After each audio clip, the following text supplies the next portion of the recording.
Morning. It's fine. Sunday morning, August 28th, 2016. We have with us Erik Andersen, an economist. He would like to talk about Site C. But before we get started, I'd like to, now that I've got an economist on the line, twist his arm for a bit of business advice. A company has approached me wanting me to invest in their widget production. There is a declining market for their widgets. They can't sell all they produce, and now would like me to invest in a new facility that will allow them to produce more widgets at a higher cost. Should I invest? No, you'd be quick to lose your money. Well, I don't think that's got any future to it, that idea at all. Well, isn't that just about what BCHydo is asking me to do with Site C?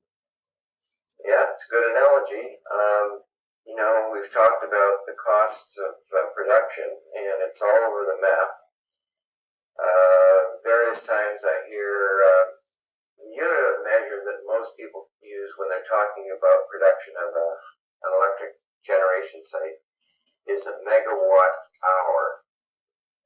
The unit of measure that the hydro uses to report its sales in the course of a year is a gigawatt hour. So that's like 1,000 times more. But a megawatt hour is the unit of conversation for productivity, and that's pretty much universal. So in the case of Site C, the provincial government likes to use the number about $85 a megawatt hour.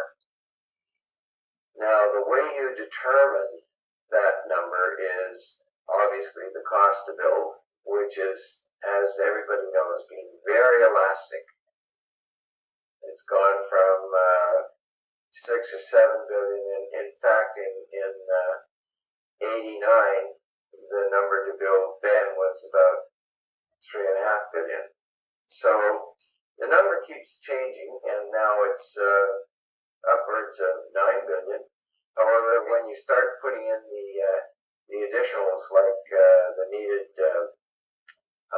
power distribution systems, transmission systems, the number gets closer to 10 billion. And unfortunately, in this industry and in history, they have been woefully wrong.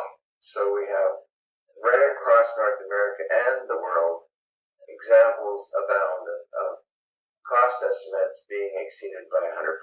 So, who knows what the upper limit is. But let's, for the time being, say it's about 9 billion. And the productivity, of course, is determined by the total amount of water that will flow across that dam site and into the dam in the course of a year. And what generation they can get out of it varies considerably from high water flow in the spring to right now it's low water flow and maybe even in the winter, early winter. But taken across the year, the original estimate for Site C in '89 was around 3,600 gigawatt hours for the year. In the current case, the numbers are touted to be greater than 4,000, and in fact, some of the more fanciful numbers coming out of the provincial government exceed 5,000. So, of course, you can pick any number you want, but those are the numbers you have to use when you try to figure out how much a gigawatt or a megawatt hour it's going to cost you. Well, I was just going to say that it's basically a very simple calculation. So much water produces so much electricity. So has the precipitation in the Peace River gone up that much in the last few years? How could they change the numbers so easily? Well, the numbers of the amount of productivity of the dam is going to be defined by the amount of water flowing at various times of the year, yes. But taken over the year, generally that part of the North American landscape is probably producing less water, less snow, so the flow of water is more sharply peaked, you might say, because it's rain. Mm-hmm. If you have snow and glaciers as your water source, like they do typically have had along the west side of the coast mountains, so you'd go up to Stewart, for example, which is capped all around the mountains there by big glaciers. On Site C, it comes out of the eastern side of the Rocky Mountains and is more attuned not to glaciers but to snow and rain. And if you have mostly rain or more rain than traditional, it comes faster. Also, logging contributes to the speed of the water coming out of the catchment area. So you get peaking, which is a bad thing if you're trying to do a hydroelectric project. Then on top of that, you have unstable ground on the riverbed of the Peace River. I mean, this is known. The Bennett Dam has all sorts of problems going back the last 25 years with erosion from water eroding the structure. So all these things are happening in that area, and they are commonplace. It's not, something that's new and different. They are commonplace. When you silt up your reservoir, you change the height of the reservoir and the water, and you can't change the top of the dam. So that means the bottom is filling with silt over the course of decades, and you get a shallower and shallower depth of water. Water depth is a determinant of how much energy you can extract from putting the water through the turbines. And if you fill your dam up with a lot of silt, you're going to get less productivity out of that dam. I'm almost speechless when I realize how they play with the numbers and change things around. That when it comes just to the simple cost of building something, I used in my previous life be in construction and work with estimates. And there was one thing that we knew very well. We couldn't come up with anywhere close to an estimate until we saw the plans. Yet, years before they even dropped the plans, they seemed to have some estimate, which they, political estimate, I think is probably a better term, which they present and get people going on, and then suddenly, once you get into the project with the actual plans, the price goes way out of budget, which, well, they never really had a proper budget in the first place if they didn't know what they were building. Is that sort of what Site C is working on now, that designing, building it on the fly without really a clear objective of where it's going to end up in the...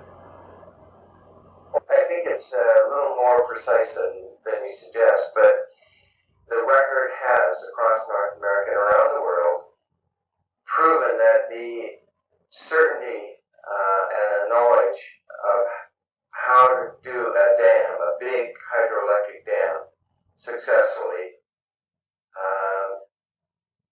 the amount of error is staggering.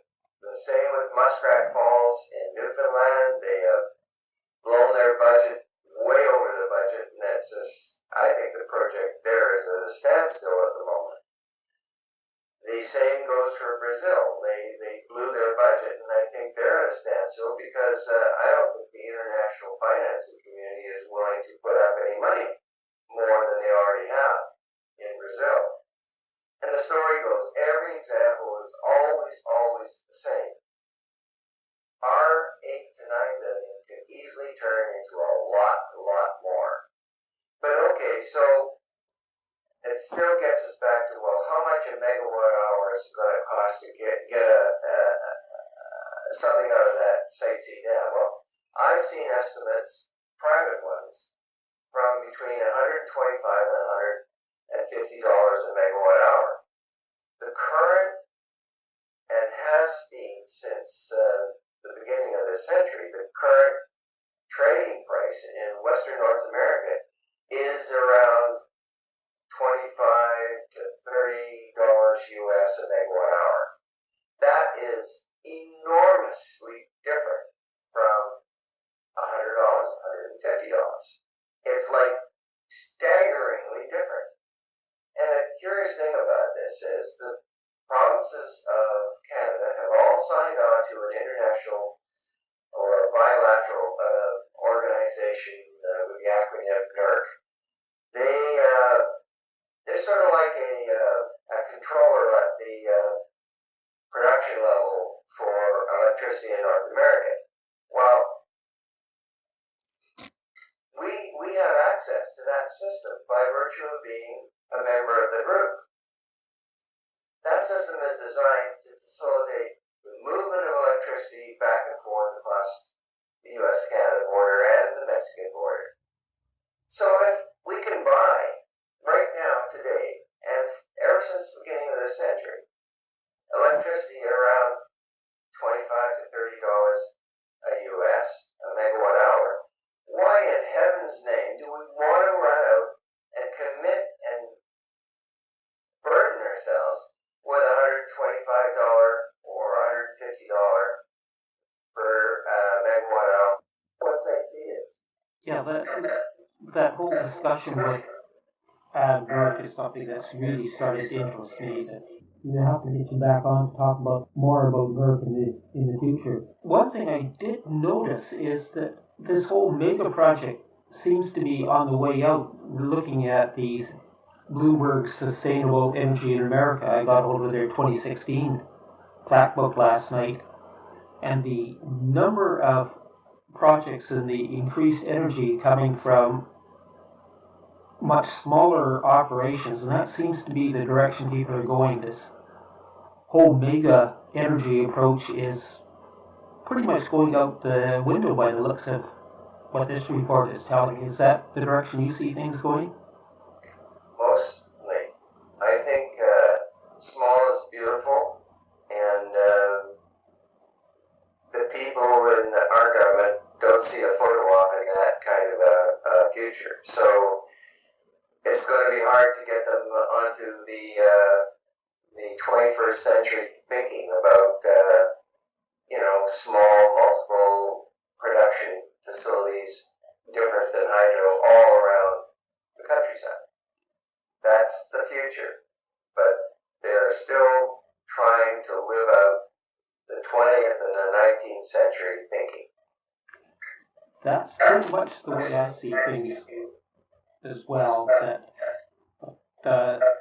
See, we're running out of time. We're going to have to bring you back in to talk about a few more of the BCHydo projects that seem to be going in opposite direction to everything else. I enjoy these interviews quite a bit.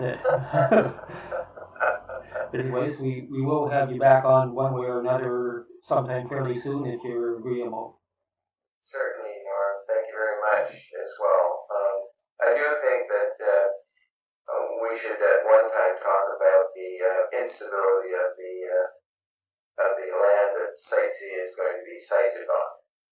Because I think instability of that whole area has been sharpened ever since they had that dam collapse at that mining site up by Barkerville. Okay, yeah, all right. Thanks very much. Thanks, Norm. Okay, thanks. Bye now. Bye.